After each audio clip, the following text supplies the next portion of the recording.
Hey guys, this is Justin at thecarflip.com answering a quick Ask Me Anything question.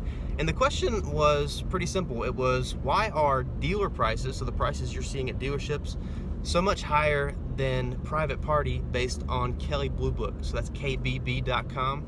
Kelley Blue Book price, you can go in, you can enter in your vehicle info. You get three different values. You get trade-in, you get private party, and you get retail. The simple answer to this, and I could quit after this, is Kelley Blue Book is irrelevant. And I could hang it up, drop the mic, done. Kelley Blue Book is irrelevant. I rarely, if ever, reference Kelley Blue Book. It's pointless. It serves you no good when it comes to buying cars. It really is irrelevant.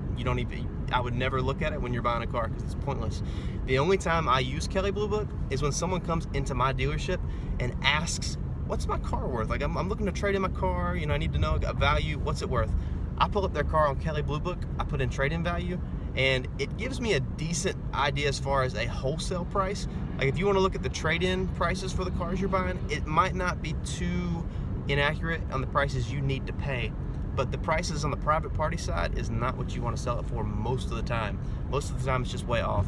Market value is what you want to pay attention to, and most dealers, smaller dealers, are selling at market value, meaning if you go on Craigslist or Cars.com or Auto Trader or the Facebook Marketplace, if we're looking at a 2003 Cadillac CTS, we're going to see what they're going for, and you're going to see those anywhere from probably $5,000 to $6,000, and they could be less from individuals.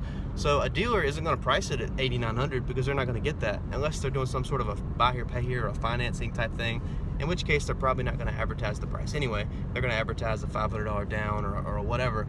But most people are going to fall in that 5 to 6 range on that car.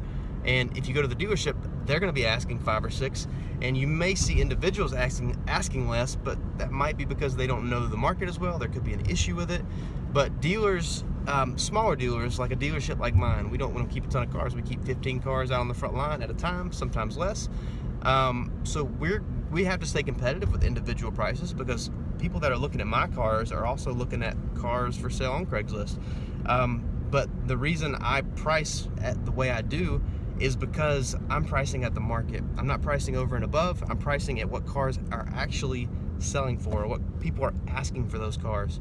I don't care what Kelley Blue Book says because they have no idea what cars are actually selling for in my area. Now they might be a little more accurate on their new car prices. So if you're looking at a 2017 whatever, or a 2016 car, they might be a little more accurate. But on a 2002 Chevrolet Trailblazer, they're off. They're not going to be right.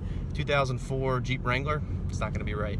You can, maybe an 03 Chevrolet Silverado, it's going to be wrong. I guarantee it. Your prices they're not going to be accurate.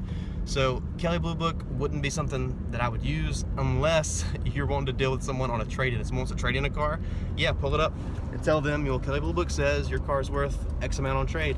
It's going to be a good hard number that you didn't just make up, and you can show them on the computer. But it's also going to be a low number because it's not going to really factor in the market value.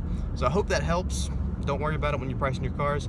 If someone mentions it and says, well, Kelley Blue Book is only $3,200 and you're asking $47, why is that?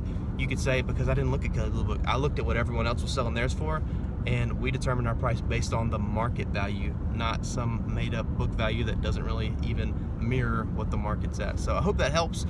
For me, I just don't use it, and I don't think you should either. So hope that helps. I'll see you in the next video.